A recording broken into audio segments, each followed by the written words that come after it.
Muito bem, estamos iniciando um novo trimestre, estamos iniciando também um novo ano. Que Deus abençoe você muito nesse novo ano, com muitas bênçãos espirituais, com saúde, com paz e com prosperidade.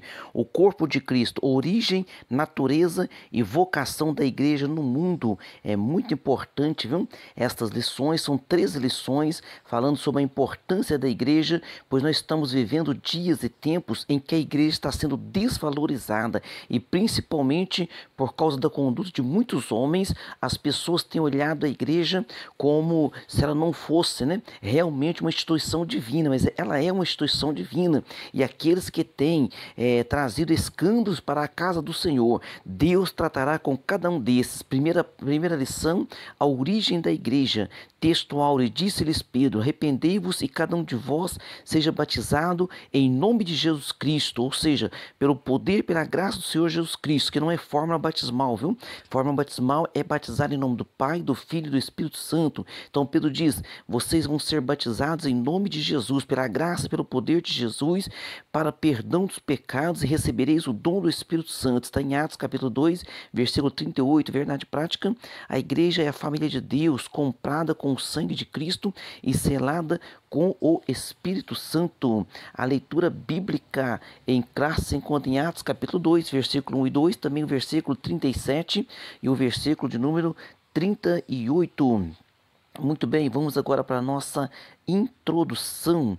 A nossa introdução, ela está dizendo: uma rápida leitura do Novo Testamento é suficiente para percebermos o que a igreja é de fato e que importância ela tem. Para os apóstolos e os primeiros cristãos, a igreja era relevante. Paulo, por exemplo, a denominou de coluna e firmeza da verdade. Olha como que Paulo denomina a igreja. Ele diz aqui em 1 Timóteo 3,15: mas se tardar, para que saibais como convém andar na casa de Deus. Peraí, o que é a casa de Deus? Ele, vírgula, que é a igreja do Deus vivo. Peraí, a igreja do Deus vivo? Sim, vírgula, a coluna e firmeza da verdade. Então a igreja tem este papel predominante no mundo. Então olha só como que muitas vezes, nós temos deixado a desejar. Nós temos que verdadeiramente nos colocar diante de Deus para darmos este exemplo para as pessoas que estão ao nosso redor. Também Pedro chamou a igreja de geração eleita. Então nós vamos aqui para a nossa primeira parte da nossa lição: o povo de Deus na Bíblia e na história. No item 1, no Antigo Testamento. Então vamos lá. No Antigo Testamento, no Antigo Testamento, o termo usado, no hebraico, o termo no hebraico era Kaal ou Carral. É usado para se referir a um ajuntamento do povo de Deus debaixo do antigo pacto. Então, esta palavra ela era usada tanto para uma convocação solene, quanto também para uma convocação de culto. Então era usada a mesma palavra. Então olha só, uma convocação para uma assembleia ou também ato de reunir-se em assembleia. Então essa palavra tinha essa conotação. Então vamos lá, ó. Congregação do povo de Deus, também multidão, também congregação de Israel e grande ajuntamento. Então, sempre era usado esse mesmo termo, o termo Kaal, ou Carral. Portanto, no contexto do Antigo Testamento, se refere ao Israel étnico, uma nação que se juntava para fins de culto ou não. Então, era dessa forma. Agora, no Novo Testamento, o termo grego é eclésia. E esse termo grego, eclésia, ele se refere à igreja cristã. Contudo, no contexto neotestamentário, o seu sentido diferirá do que lhe é dado, diferirá do que lhe é dado no Antigo Testamento. Então nós vamos observar o seguinte aqui, no Novo Testamento, sempre que é falado o termo, quando você vai ler igreja, o termo eclésia. Então ele é diferido por quê? porque no Antigo Testamento, tanto na forma como na função, não é apenas uma raça ou nação. Então, quando se fala eclésia ali, lá no Antigo Testamento a palavra estava se referindo ao ajuntamento do povo de Israel. Agora não, a eclésia está se referindo ao ajuntamento do povo de Deus. Já não é mais uma etnia, já não é mais o povo de Israel. Lembrando que o povo de Israel chamava as demais nações de gentios. Agora não, em Cristo nós somos uma só nação. Em Cristo nós nos tornamos um só povo. Olha como que diz aqui a palavra em Efésios 3:6. A saber que os gentios são cordeiros, ou seja, quem não é israelita, mas que crê em Jesus, que aceita Jesus, são também cordeiros e de um mesmo corpo, ou seja, fazendo parte do corpo de Cristo e participantes da promessa em Cristo pelo Evangelho. Então, pelo Evangelho, nós somos um só corpo. Então, esta palavra eclésia sempre, majoritariamente, vai estar falando sobre algo sagrado, sacro. É uma assembleia de crentes, de ajuntamento de adoradores ou para adoração. E nós vamos ver aqui também em Mateus, quando o Senhor Jesus Cristo fala, né, sobre a igreja dele, ele conversando com Pedro diz assim, ó, mas também te digo que tu és Pedro. Essa palavra aqui no grego é Petros. Então Jesus está dizendo para Pedro, o nome de Pedro foi dado por Jesus a Simão, tu és Petros, tu és pedrinha. Então pois também eu te digo que tu és Pedro, pedrinha, e sob esta Petra, agora essa palavra aqui já é outra, já é Petra, e sob esta Petra edificarei a minha igreja, e as portas do inferno não prevalecerão contra ela. Ou seja, Jesus estava dizendo para Pedro, como tu és Pedro, como tu és pedra, pedrinha, sob esta rocha, ou seja, sobre ele mesmo, Cristo, edificarei a minha igreja, eclésia, e as portas do inferno não prevalecerão contra ela. Então Jesus Cristo falou isso há quase 2000 anos atrás, e a igreja permanece de pé e permanecerá, porque ela está sobre uma rocha, ela está firmada sobre Cristo. Então, dessa forma, o uso paulino, sempre que Paulo fala eclésia, nas suas epístolas, ele designa a comunidade dos salvos. Então, quando ele saúda aqui a igreja, quando ele está saudando aqui a igreja, ele diz, né, a igreja de Deus que está em Corinto, aos santificados. Então, a igreja chama de santificados em Cristo, chamados santos. Então, mas como é que Paulo chama as pessoas de santo? Porque Jesus perdoa os nossos pecados e nos santifica. Não é que alguém seja santo, santarrão ou perfeito de forma alguma. Por isso é bom entender os termos para que as pessoas compreendam, né?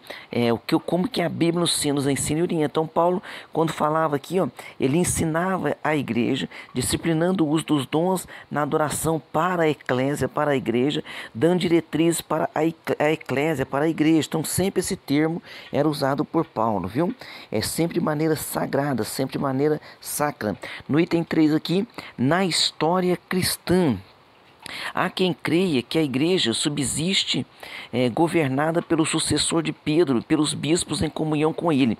Evidentemente, a tradição cristã, a tradição protestante, né, rejeita esse conceito, visto que ele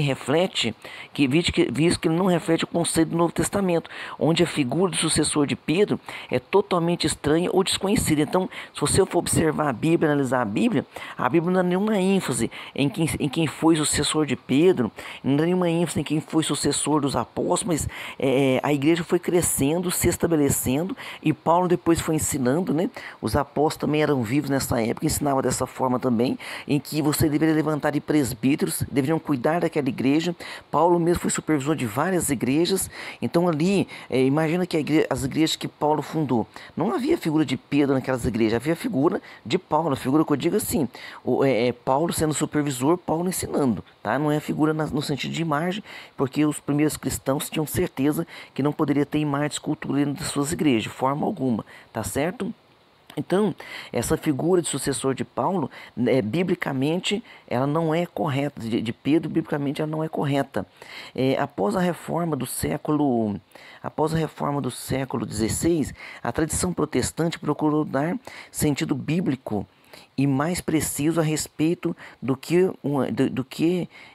uma igreja é de fato. Então nós temos aqui alguns conceitos aqui, ó.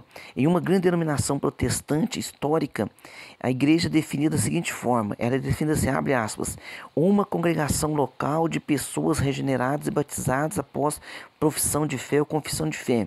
Por outro lado, de acordo com um documento de uma grande denominação pentecostal americana, nós temos a seguinte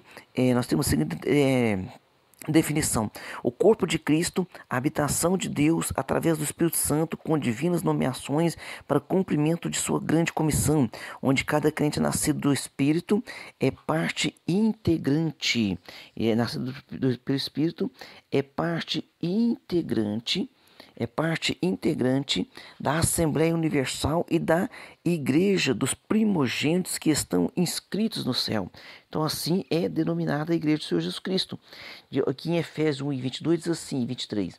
E sujeitou todas as coisas a seus pés e sobre todas as coisas o constituiu como cabeça da igreja. Então a igreja tem um cabeça, a igreja tem um comandante. E verdadeiramente não é o presidente da igreja, não é o pastor local, não são os presbíteros, os evangelistas, os obreiros locais. Não, a igreja tem um cabeça. Aqui está dizendo, olha só, e sobre todas as coisas o constituiu como cabeça da igreja, que é o seu corpo. Então, se nós estamos dizendo que Jesus Cristo é o cabeça, então há um corpo. Paulo está fazendo ele está fazendo esse comparativo, que a igreja é um corpo e que Cristo é o cabeça. Então, que é o seu corpo, a plenitude daquele que cumpre tudo em todos. Então, Cristo é o cabeça da igreja, ele é o governante da igreja, ele é o Senhor da igreja. Nós temos que tomar muito cuidado e guardar isso bem no nosso coração, na nossa alma, para que a gente não seja, enganado, mas que a gente possa estar sempre dando louvor a Deus. Parte 2, a igreja como criação divina. No item 1, a igreja como um ideal de Deus. Desde a eternidade, a igreja estava no coração de Deus e foi idealizada por Ele. Em sua essência, ela é um projeto divino. Então, como também nos elegeu, olha o que a Bíblia está dizendo aqui em Efésios 1:4. Como também nos elegeu, nele que é em Cristo, antes da fundação do mundo. Quer dizer, então, antes da fundação do mundo, Deus já nos elegeu em Cristo, a igreja, elegeu a igreja em Cristo, para que fôssemos santos e irrepreensíveis diante dele em amor. Então, a igreja é um projeto de Deus, idealizado no coração de Deus, da mesma forma que a Bíblia diz que Jesus é o Cordeiro morto antes da fundação do mundo. Deus sabia que o homem ia cair, Deus planejou já a salvação do homem. E alguém diz, então por que deixou o homem cair? Ele não poderia ter criado robôs, porque se ele tivesse criado robôs, a adoração a ele não seria verdadeira e perfeita, mas ele criou seres inteligentes, como são os anjos, tem várias classes de anjos, né? E como são os seres humanos. Nós temos o poder de escolha, e eu louvo a Deus que você que está me ouvindo escolheu servir ao Senhor Jesus. Na sua carta aos Efésios, Paulo chama de mistério, ele diz assim, que é um mistério que estava oculto. Então esse mistério foi revelado na plenitude dos tempos. Que mistério é esse? Exatamente a igreja.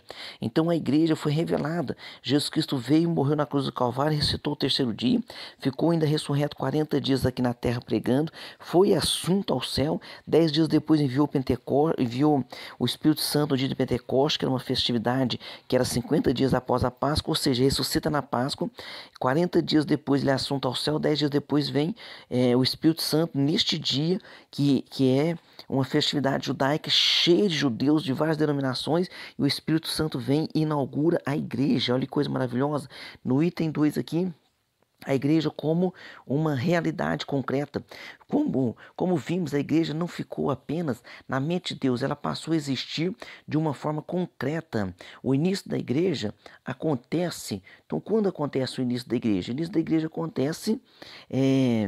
O início da igreja, ele acontece na plenitude dos tempos. Diz assim, então, aqui a palavra do Senhor está falando aqui em Gálatas capítulo 4, versículo 4. Mas vindo a plenitude dos tempos, Deus enviou seu Filho nascido de mulher, nascido sob a lei. Por que diz bem claro isso, nascido de mulher? Porque ele venceu como homem. Porque ele diz nascido sob a lei? Porque ele foi o único que conseguiu guardar toda a lei, e nele nós guardamos toda a lei, toda a palavra, nele, né? Através dele, da misericórdia dele, do perdão dele. Então, Dessa forma, dessa forma, Deus faz congregar em Cristo todas as coisas, na dispensação da plenitude dos tempos. Então, em Cristo se resume tudo, ou em Cristo se encerra tudo. Cristo é o alfa e o ômega, o começo e o fim. Então, surge a pergunta: quando a igreja passou a existir de fato? Outra pergunta: quando ela se estabeleceu na sua forma concreta? Então nós vamos perceber que a igreja, de fato, ela é inaugurada no dia de Pentecostes.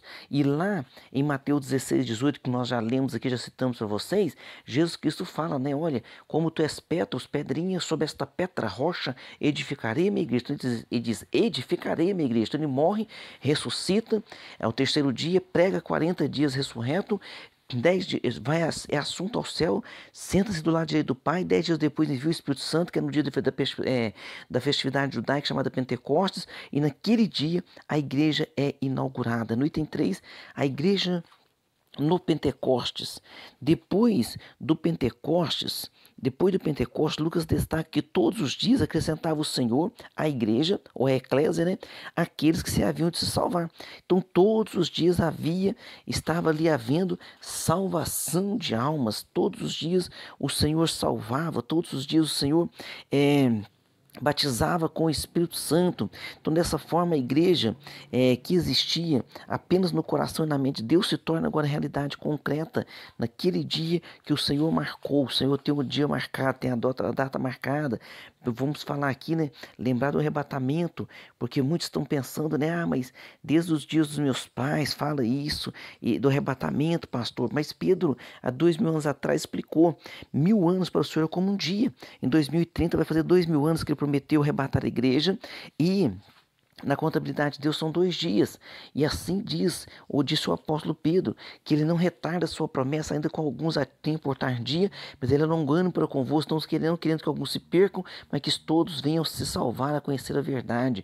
Parte 3 aqui, a igreja como a comunidade dos salvos. No item 1, regenerados pelo sangue de Cristo, regenerados pelo sangue de Cristo. No Pentecostes, o apóstolo Pedro disse: arrependei-vos e cada um de vós seja batizado em nome de Jesus Cristo para perdão dos pecados. Quando Pedro fala isso, não é uma forma batismal. Ele está dizendo assim: olha, crê no Senhor Jesus Cristo, né? Vocês vão ser batizados, vão ser salvos, vão ser libertos. Então ele estava significando aqui pelo poder, né, do nome do Senhor Jesus Cristo. Então não confunda isso com fórmula batismal. Com essas palavras, o apóstolo Pedro estava dizendo como se dá o ingresso da pessoa na igreja, ou na igreja do Senhor Jesus Cristo. Como que ela se dá no ingresso? É através do arrependimento da sua profissão de fé, e ele é batizado nas águas. Então esse é o ingresso dele. Este é o ingresso dele no corpo de Cristo. O ingresso da pessoa se dá não por adesão, mas por conversão. É exatamente esse sentido da palavra metanoia, que significa arrependimento, significa uma mudança de mente. Então precisa ter arrependimento, mudança de mente, e só o Espírito Santo, né, pode fazer isso através da ação do sangue do Senhor Jesus Cristo. No item 2, selados pelo Espírito Santo. Já foi dito que a igreja tem a sua origem no dia de Pentecostes, por meio do Espírito Santo e do Espírito de Deus. Fomos batizados no corpo de Cristo, ou seja, ingressamos agora na igreja do Senhor Jesus Cristo. Então, quando a pessoa verdadeiramente se entrega a Jesus, o Espírito Santo então está levando ela a Jesus. O Espírito Santo está mergulhando ela em Jesus, e a simbologia disso é o batismo nas águas. Quando a pessoa batiza nas águas, porque ela está mergulhada em Cristo, porque ela crê no Senhor Jesus Cristo. E então passamos a fazer parte da igreja do Senhor Jesus Cristo. Exatamente o que o apóstolo Paulo diz aos Coríntios. Ele diz assim: pois todos fomos batizados em um espírito, formando um corpo, quer judeus, quer gregos, quer servos, quer livres, e todos temos bebido de um mesmo espírito. Então, quando Israel se reunia, era Israel. Agora, quando o povo de Deus se reúne, não tem brasileiro, não tem alemão, não tem israelita, não tem bárbaro, não tem servo, todos em Cristo somos um só povo. E o item 3 aqui, o batismo de Cristo e do Espírito Santo. O apóstolo Pedro, que exortou os presentes no dia de Pentecostes a se arrependerem, né? Ele também disse: E recebereis o dom do Espírito Santo. Ele diz: Então, vocês também vão ser batizados com o Espírito Santo, a fim de podermos afirmar que Cristo, assim podemos afirmar que Cristo batizou os crentes com o Espírito Santo e com fogo, um batismo de capacitação. Então, o batismo com o Espírito Santo é um revestimento de poder, nos capacitando, né? Nos revestindo ainda mais para o serviço do Senhor, para trabalharmos com mais entusiasmo ainda, para trabalharmos com mais vigor ainda. Conclusão, nesta lição vimos como surgiu a igreja fundada por Jesus Cristo. Ela existiu primeiramente no plano de Deus, no coração de Deus, até se estabelecer no Novo Testamento após a morte e ressurreição do nosso Senhor Jesus Cristo e a infusão dos cristãos no corpo de Cristo por meio do Espírito Santo. O Espírito Santo traz as pessoas até Cristo e a igreja nasce no dia de Pentecostes. Vamos para nossas perguntas. Pergunta de número 1. A que se refere o termo hebraico Kahal ou Kahal? É o termo no contexto do Antigo Testamento, se refere ao Israel étnico. Então era uma nação, era quando se convocava aquela nação para se juntar, tanto para fins de culto ou não. A que se refere o termo grego eclésia no Novo Testamento? A eclésia no Novo Testamento já se refere à igreja cristã. Sempre que se fala eclésia, é o povo de Deus reunido para adoração, é o povo de Deus reunido para juntamente sempre solene e sacro, né? Sempre de maneira sagrada. No item 3, onde a igreja estava desde a eternidade, estava no coração de Deus, no projeto de Deus. Pergunta 4, como se dá o ingresso de uma pessoa à igreja? Não se dá por adesão, mas pela conversão. Arrependei-vos, né? E sejam batizados em nome de Jesus. Aí quando a pessoa vai ser batizada, a forma batismal, então, pela sua fé, pela sua crença, pela sua confissão de fé, eu te batizo em nome do Pai, do Filho e do Espírito Santo. Pergunta 5, por meio de quem somos batizados no corpo de Cristo e passamos a fazer parte da igreja? O Espírito de Deus, o Espírito Santo. Então, por meio do Espírito Santo, somos batizados no corpo de Cristo, a igreja. Então passamos a fazer parte desta igreja. Essa igreja, nós temos várias denominações, que são sérias, levam a palavra de Deus de maneira correta, mas nós temos que entender que a igreja de Cristo ela é uma só, e quem é o cabeça dela é Cristo. Então, que você faça parte dessa igreja de Cristo, que você esteja congregando, tomando santa ceia, esteja em plena comunhão e ciente que você faz parte do corpo de Cristo. Amém? Deus abençoe você e até a próxima aula.